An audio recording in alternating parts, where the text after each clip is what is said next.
welcome to the podcast. Whether you know it or not, almost all universities today are doing something called tabletop exercises. Tabletop exercises are those exercises that allow for short, medium, and long-range planning, mostly on the financial side. In the age of coronavirus, we have had to do more short-term, medium, and long-term planning that looks very different than the higher education landscape than ever before. I'm Karen Weaver, and I'm glad to have you join the podcast today. This podcast will look at those tabletop exercises from the view of the Chief Financial Officer. Susan Wheeler Johnson is the President and CEO of the National Association of College and University Business Officers, known as NACUBO. She will provide you an overview of the financial challenges that Chief Financial Officers are facing today.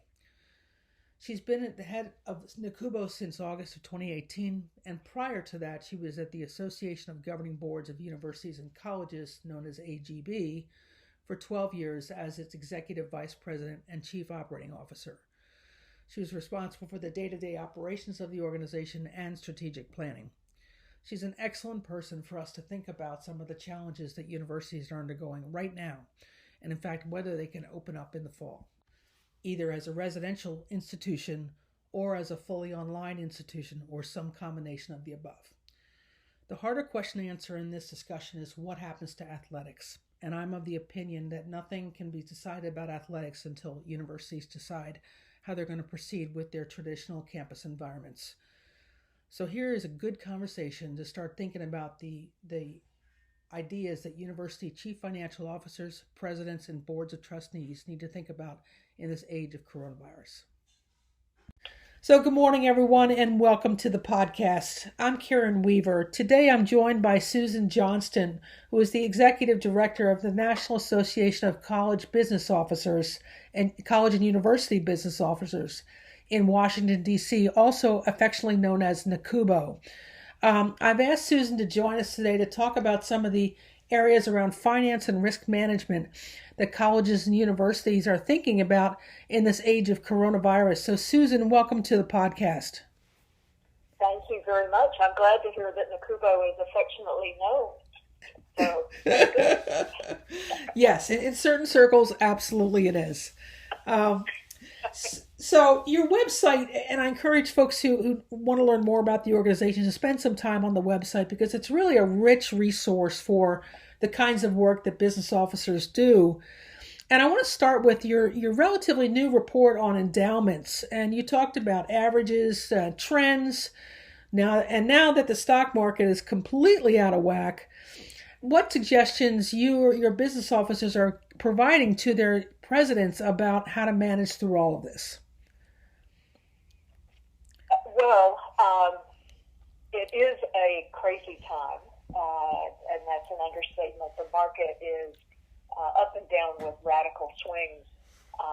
The report that we issued just recently about the endowment study for the previous fiscal year actually was a relief for many people because we finally, in our 10-year reporting, got past the Great Recession. So those who were looking for 10-year returns were relieved to see that year was taken off.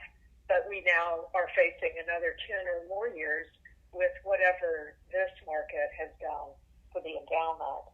You know, I think that one of the questions that people have is what's going to happen to distributions with endowment these days. We know from our work with TIAA, our study that we do on endowments every year, we know that currently institutions are on average, the distribution is 4.5%. And in a normal year, that's a pretty good distribution to have. We do not expect to see that markedly different for the coming year. And the reason for that is that most institutions have a spending policy that looks out or back, actually, a number of years, could be 3 to 5 years, and that allows some smoothing of the volatility in the market.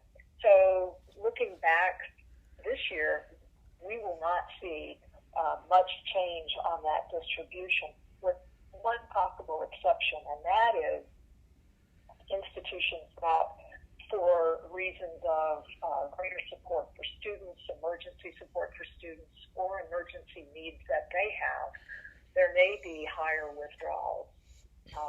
That's not a great practice to get into, but in a time of great disruption, sometimes people do turn to their endowments if it's possible for a larger distribution.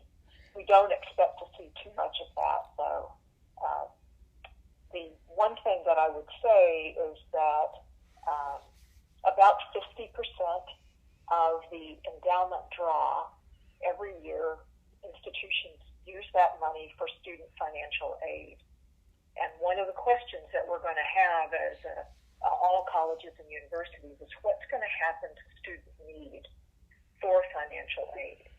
They've lost maybe their summer jobs, they've lost their part-time jobs, they've lost their full-time jobs, maybe their families have suffered job losses, and certainly parents' investments have suffered the same way that institutions have. So student need is very likely to go up, and I think the struggle is going to be how to use endowment dollars best in that situation.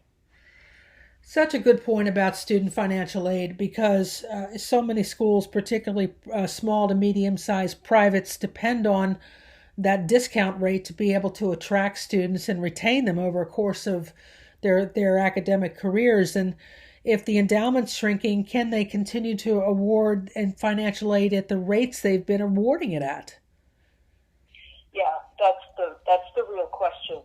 As you mentioned the tuition discounting, which has grown over the last decade and is now at about, I think, a little over 50%. And is that a trend that can be continued? And if so, at what extent to the institution? I think if we look back, we look back to the Great Recession and what institutions did then, I think there were a lot of one-time activities that institutions engaged in to try to right the ship. I think the question for us in this pandemic is whether there is a one-time. For instance, are we talking about righting the ship right now as institutions are repaying students for their payments on food and board? Sorry, that's not right. Lodging and food. Those repayments have to be made, and that affects the liquidity. So are there some one-time strategies for that? But then you look just as far as summer enrollment or summer camps that a lot of schools have. What's going to happen there? So it may not be that we will see one-time adjustments, and that's why paying attention to the endowment, I think, is particularly important. One-time draw on that might be a way to get through a particularly challenging period, but more than that puts the endowment at risk. It's exactly like your own portfolio in some ways. If you take money out when the market is still dropping or hasn't had a chance to rebound yet, you're locking in all those losses. Absolutely right. So there's a lot of scenario planning that's being done right now at colleges so that boards of trustees, presidents, CFOs all know, here are some things that might happen, and here's what we do if they did happen, and here are the financial consequences. And then they can get down to so what do we do about it? Right. That's individual to each campus, correct? Absolutely individual for each campus. Some campuses have done a good job in securing a rainy day fund, even though there's been some complaint about that. Some campuses are invested. Everybody's investment strategies differ, and so everybody's affected differently by the downturn in the market. So shift a little bit. Business officers are often the chief risk manager or the chief risk management officer on campus. In this age of coronavirus, which is a massive risk to the institution, what are your members paying attention to? And is there anything specific to athletics? Well, I think there are a number of things, and it may be that right now it's hard to lift your head above the questions about liquidity, just how are we managing right now. But there are other risks, certainly, for institutions and chief business officers and risk officers to be paying attention to. In addition to cash flow, liquidity, we do have the question of health. Even though students have been largely sent home, there are still some on campus. Often it's international students or students who can't find a way to get home. So the health and safety of those students continues to be a concern, particularly in a time of the coronavirus. The health and safety of staff who might still have to be on campus to make sure that things are managed in the physical plant. You need to be concerned about them. Another issue that's coming at us is enrollment and questions about what the fall will be like. I've already mentioned the summer, and I think people are looking at that and maybe scratching their heads a little bit about will we be able to have our usual summer array of activities, whether those are classes for full-time students who want extra credit in the summer, or whether they're the traditional camps that we often see located on campuses. But longer term, and not too long, is the fall. And questions about how enrollment is going right now are paramount, because that is how we're looking at any kind of financial recovery from the current crisis that we're all looking at. Some institutions are wondering if they will be able to have face-to-face classes in the fall. Some are wondering if students will actually return, so what happens to retention rates. There's a whole bundle of risks in the enrollment area. I think we need to be paying particular attention to data security. When everyone is working online and remotely, we need to be particularly vigilant about data security.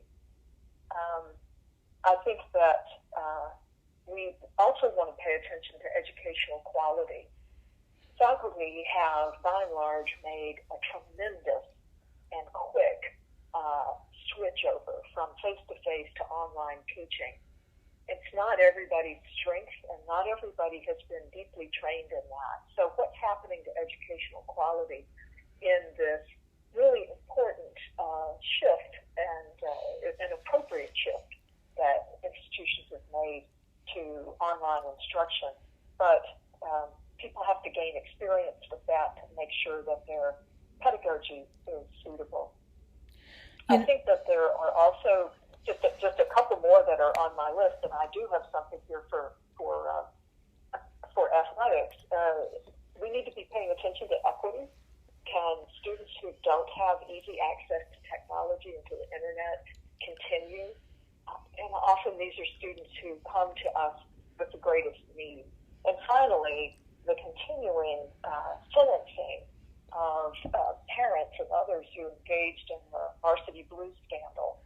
I think that goes on. It's not getting the coverage it was getting, but just recently people are getting sentenced for that, and it continues to be a problem for higher education and athletics. Yeah, absolutely. So a long list. Yeah, no, it's a good list. It's a good list. A couple things came to my mind while you were going through that list. One is this issue of summer sports camps that campuses have traditionally run for high school students and younger, primarily as a way to introduce those students to the campus, but also as a way for assistant coaches and staff to make money to supplement their salaries, which may not be all that high. So that loss of income could be a substantial part for people personally, as well as the loss of the exposure opportunity to those prospective students that are coming to campus. You're absolutely right. I think a lot of areas of institutions are going to be affected by the loss of some of the auxiliary enterprises. Yeah. Everything from the summer camps to concerts and plays and other things that campuses do, as you say, introduce people to the campus and the institution, but also provide extra revenue or income. Yeah. And the other thing you mentioned, which I don't think can be stressed enough, is this business of securing personal data and what's appropriate to share in what form and what venue. I know my institution, Drexel, has made a real effort to let folks know about what's permissible student data to be shared and what's not permissible. And I think all employees being trained on the appropriateness of those boundaries is a really important thing. It could manage a risk for the institution if they do that well. Absolutely, that's right. And you see some shifting of standards, and this isn't within higher ed necessarily, but the HIPAA requirements are shifting a little bit as doctors are doing more consulting with patients online. And it may well be that as we have, shifting all of our instruction online, that we have to pay attention even more to data security and making sure that individuals' privacy is protected. Yeah, absolutely. So what kind of work or leadership strategies can business officers use to keep their president, their board, and other members of the senior leadership apprised of all these significant risks? I think it's a difficult time to be a chief business officer. I hear that from the NACUBO numbers. There's an awful lot of detailed work that's being done right now. I mentioned the scenario planning and the financial implications. But we can't overlook the need for business officers to be big picture thinkers. They have to be strategic partners. So we expect them, I expect them, by the way, I am a board member of a couple of different institutions, and I do expect to hear from the chief business officer not just what's happening now, but looking farther down the road, even 1 to 2 years out. The situation's fluid, but I want to know what they're looking at, what they're preparing for. They also need to be data translators, even in good times.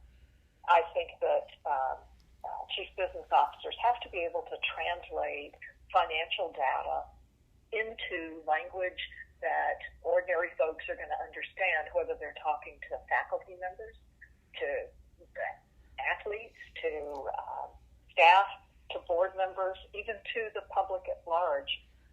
Make sure that the data is explained in a way that will make sense and can be acted upon. Certainly using graphics can be very helpful with that.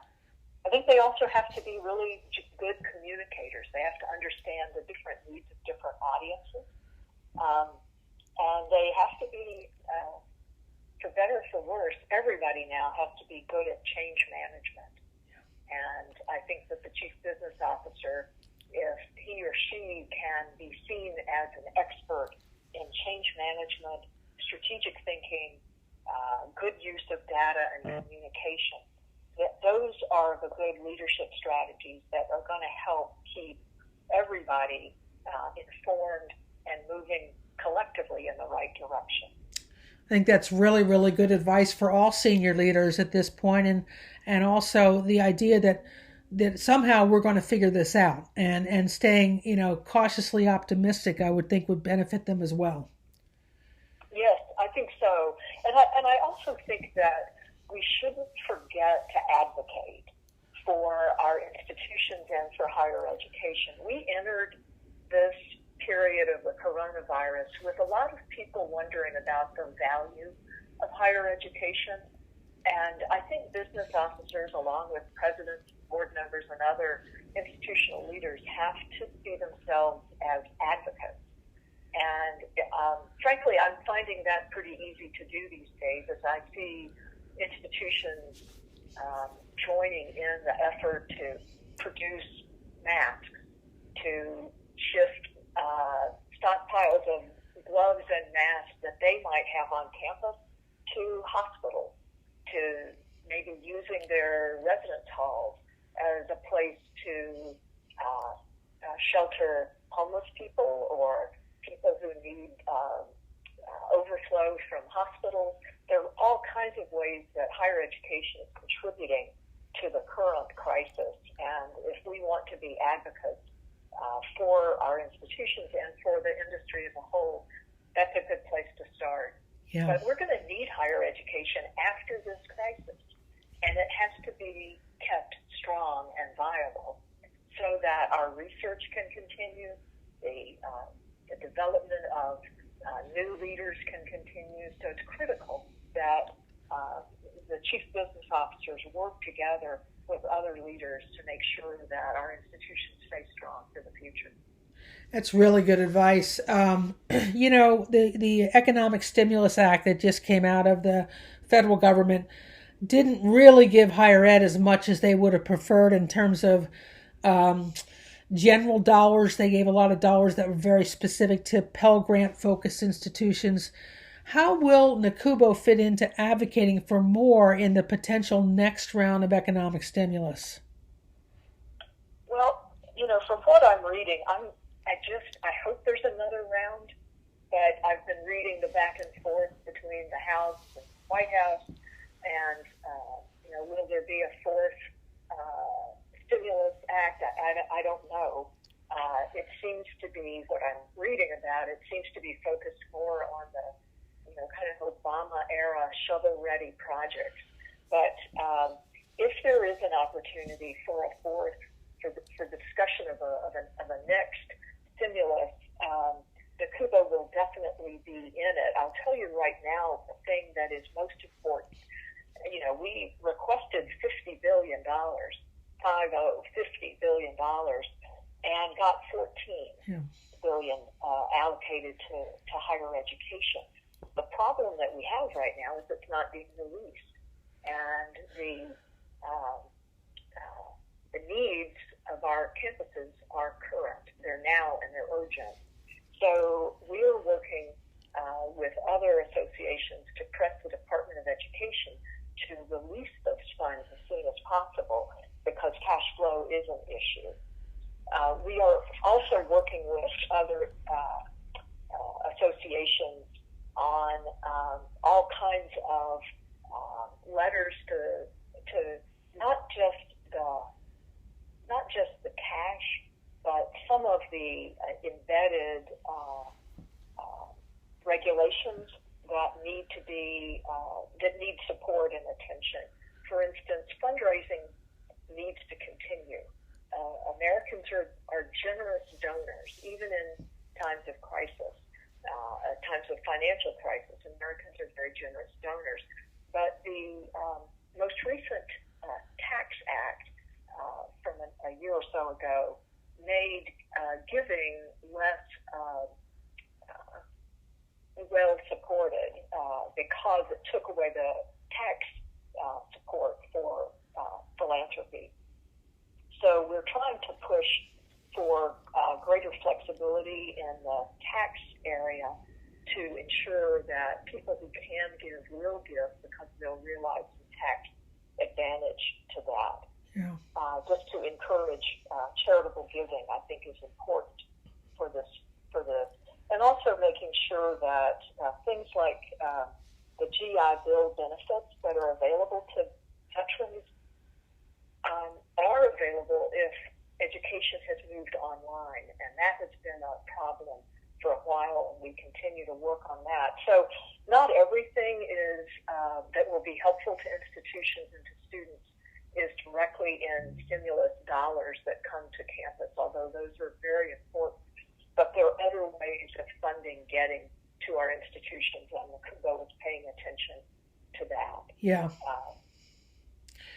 That makes a lot of sense, and certainly, again, it helps to kind of finalize our discussion here a little bit, but we know that colleges are running on thin margins already. And we know now that this instability in our deliverable methods is also creating additional stresses in technology, in terms of students staying enrolled because of the things you mentioned about internet accessibility. What other strategies could NACUBO offer that would suggest colleges to keep their bottom line as healthy as possible? Well, this has been something that we've been talking with institutions about for quite some time. This isn't news that we have some parts of our industry, if I can call it that are weak. Maybe they're smaller institutions, they have smaller endowments, they have smaller enrollments, and they have been very innovative in creating new programs or new offerings that are appealing to larger markets. That innovation really needs to continue. In a time like this, cost cutting is always the first thing that people turn to. And for many institutions, cost cutting goes on a regular basis. And for some, that has been a way of life, I think, for some time. Cost cutting is a short-term approach to a problem, but it should not be seen as a long-term approach, because you start cutting into quality pretty quickly if you do that. One of the things that we do encourage people to do is to take a deep dive into how their money is really being spent, not in the large kind of gross lines that show up in budget summaries, but to look down at operating margins within schools and departments, trying to match demands with what's being offered, looking at administrative inefficiencies, for instance, looking at the cost of completion for students, the cost of credit hour production. Those are some of the things that institutions, if they don't know it now, need to know it, because that's how you can start to drive the finances of the institution more effectively. So a deep dive into how institution dollars are really being spent, and figure out where there are ways to redirect dollars, or where cuts can be made but still support the basic enterprise. I think it's very important to look into these low-cost, no-cost loans that are being made available. There's a good deal of confusion about that right now, and I will say that NACUBO is offering to its members free webinars every Friday to help explain what's on offer, how to access it, and give suggestions. And a couple of other things to look at are partnerships with other institutions, particularly on back office matters, where it's not a brand. Everybody's got to buy supplies. Everybody's got to pay for certain functions. Is there a way to encourage quick partnerships that might help reduce recurring expenses? So those are just a few things. But I acknowledge that some of the institutions face some serious challenges, and they have made cuts already that leave them in a position where there are very few cuts that they can make at this point. Right. Really, really tough situation, but you've given us some really interesting ideas to think about how to navigate this crisis, and also helped shine a light on the important role that college and university business officers are playing. Really appreciate that. Susan Johnston, thank you so much for joining us on the podcast, and I wish you and your family to stay as safe as possible during all this as well. Thank you, Karen, and the same to you. Appreciate it.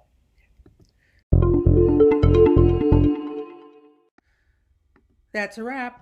Thanks for joining us for another week of thinking about college athletics from the 30,000-foot perspective. In case this is the first time you are joining us, the podcast drops every Thursday morning. You can listen to previous guests and topics on 8 different podcasting platforms, including iTunes and Spotify. Each week, I will strive to give you a deeper understanding of the complexities of higher education and intercollegiate athletics in the 21st century. Please also join me on Forbes.com for additional content and extended analysis. Have a great week.